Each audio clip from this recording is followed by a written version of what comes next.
உங்கள் அனைவரையும் முதலில் நான் வணங்கி மகிழ்கிறேன். என்னளவில் கண்ணதாசனை பற்றி சிந்திப்பதும் கண்ணதாசனை பற்றி பேசுவதும் ஒரு சுகானுபவம். எப்பொழுதெல்லாம் எனக்கு மனச்சோர்வு ஏற்படுகிறதோ அந்த நேரங்களிலெல்லாம் என் சோர்வை அகற்றுகின்ற அருமருந்து கண்ணதாசனுடைய கவிதைகள், திரைப்பட பாடல்கள், கண்ணதாசனுடைய புஷ்பமாலிகா, கண்ணதாசனுடைய குறுங்காவியங்கள் என்று சொல்லிக்கொண்டே போகலாம். என் வீட்டில் ஏறக்குறைய ஒரு 8000க்கும் மேற்பட்ட புத்தகங்களை நான் சேமித்து வைத்திருக்கிறேன். இப்பொழுது எனக்கு 77 வயது நடந்து கொண்டிருக்கிறது. 55 ஆண்டுகளாக நான் தமிழ் கூறும் நல்லுலகில் தொடர்ந்து உரையாற்றி கொண்டே இருக்கிறேன். பல்வேறு நூல்கள் என்னுடைய அறையில் அணிவகுத்து இருந்தாலும் கண்ணதாசனுக்கென்று தனியாக ஒரு இடத்தை வகுத்து ஏறக்குறைய கண்ணதாசனுடைய எல்லா படைப்புகளையும் அங்கே நான் குவித்து வைத்திருக்கிறேன். வேண்டுகிற பொழுதெல்லாம் அவற்றை தேடி எடுத்து படிப்பேன். என் பள்ளி பருவம் தொட்டே கண்ணதாசனோடு கைகோர்த்து நடந்தவன் நான். வாழ்க்கையில் எனக்கென்று சில பெருமித உணர்வுகள் உண்டு. இலக்கிய உலகத்தை பொறுத்தவரையில் கண்ணதாசன் மீது எல்லையற்ற காதல் கொண்டவன் நான் நூல் பிடித்தால் போல் நெய் சார்ந்து என்னுடைய வாழ்வை இதுவரை அமைத்துக் கொண்டிருக்கிறேன் என்றால் அதற்கு தீபம் நான் பார்த்த சாரதி என்கின்ற அற்புதமான மனிதன் எழுதிய குருவி மலர், பொன்விலங்கு, ஆத்மாவின் ராகங்கள் என்ற 3 புத்தகங்கள் தான். சின்னஞ்சிறு பருவம் தொட்டே நாப்பாவினுடைய எழுத்துக்களை படித்து ஒழுக்கம் நிறைந்த நெறி சார்ந்த வாழ்வினை இறப்பு என்னை கழுவுகிற இறுதி நாள் வரை நான் கடைபிடிக்க வேண்டும் என்று எனக்கு கொண்டு வந்து சேர்த்த பெருமகன் நாப்பா. அதே போன்று படைப்பிலக்கிய உலகத்தில் சராசரிக்கும் கீழே விழுந்து கிடக்கக்கூடிய மனிதர்களையெல்லாம் இலக்கியத்திடத்தில் அமர்த்தி அவர்கள் பக்கம் நம்முடைய விதிகளை திருப்பச் செய்த மாபெரும் படைப்பாளி ஜெயகாந்தன் மீது எனக்கு அளவற்ற காதல். இந்த 3 பேர் மீது எனக்கு எல்லையற்ற பெருங்காதல் உண்டு. எனக்குள்ள பெரும் பேரு இந்த 3வரையும் நான் சந்தித்திருக்கிறேன். இவர்களோடு மேடைகளில் ஒன்றாக பேசியிருக்கிறேன். கண்ணதாசன் பேசுவதற்கு இசைந்து பேசாமல் போன மேடைகளில் கண்ணதாசனுக்கு பதிலாக நான் பேசியிருக்கிறேன். இப்படிப்பட்ட சிறப்புகளை தான் உண்மையில் எனக்கான சிறப்புகளாக நான் எப்பொழுதும் கருதுகிறேன். இப்பொழுது கண்ணதாசனுக்குள்ளே நாம் போகலாம். எனக்குள்ள பிரச்சனையை கண்ணதாசனை பற்றி பேசுவது என்றால் நான் ஏறக்குறைய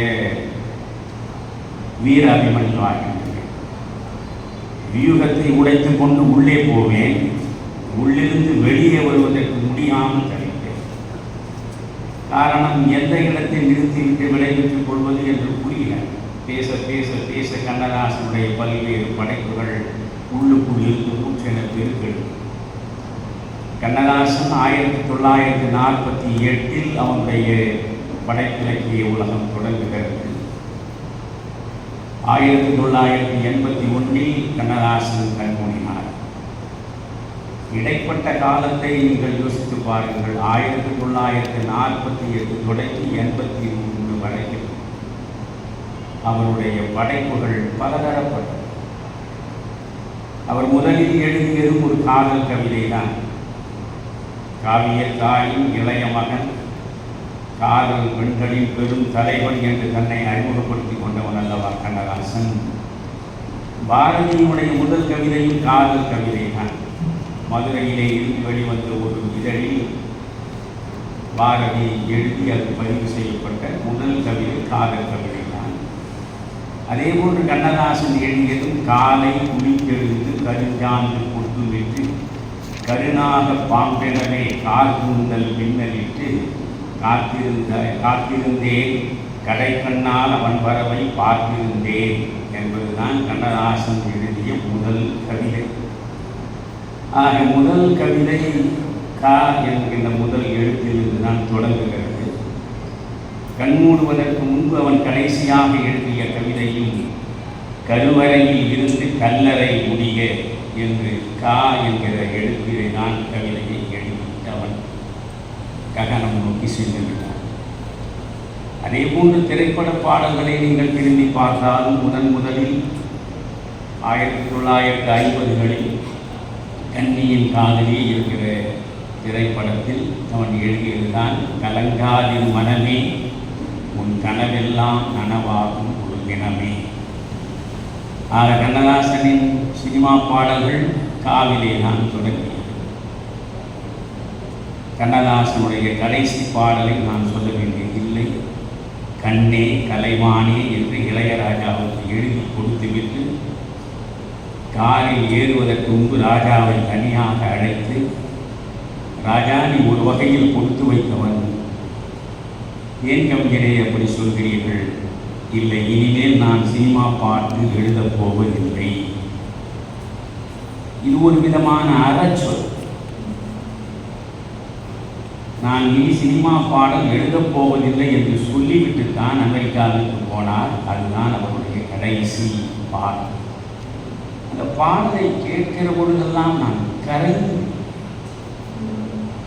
கண்ணே கலைமானே கன்னி மயிலென கண்டேன் உனை நான், அந்திப்பகல் உனை நான் பார்க்கிறேன், ஆண்டவனை இதைத்தான் கேட்கிறேன். ஊமை என்றால் ஒரு வகை அமைப்பு, ஏழை என்றால் அதில் ஒரு அமைப்பு.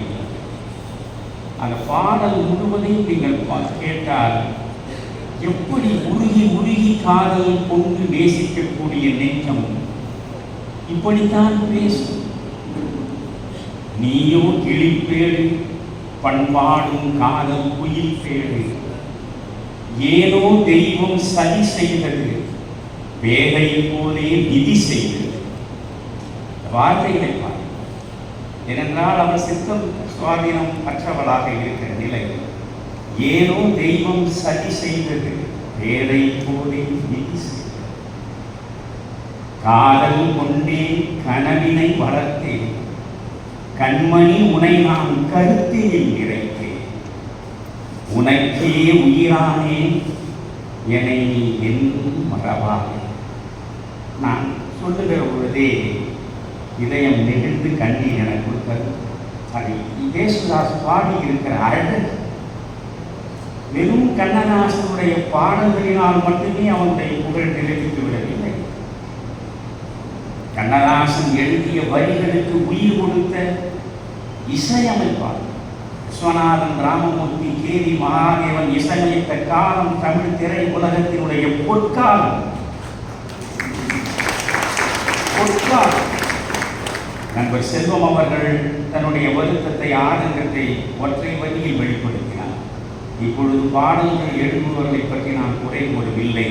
ஆனால் பாடலின் பொருளை புரிந்து கொள்வதற்கு முடியாதபடி இசையினுடைய கூடுதல் சேர்க்கை தடுப்பு சுவராக தடுத்து விடுகிறது. அன்றைக்கு எப்படி ஒரு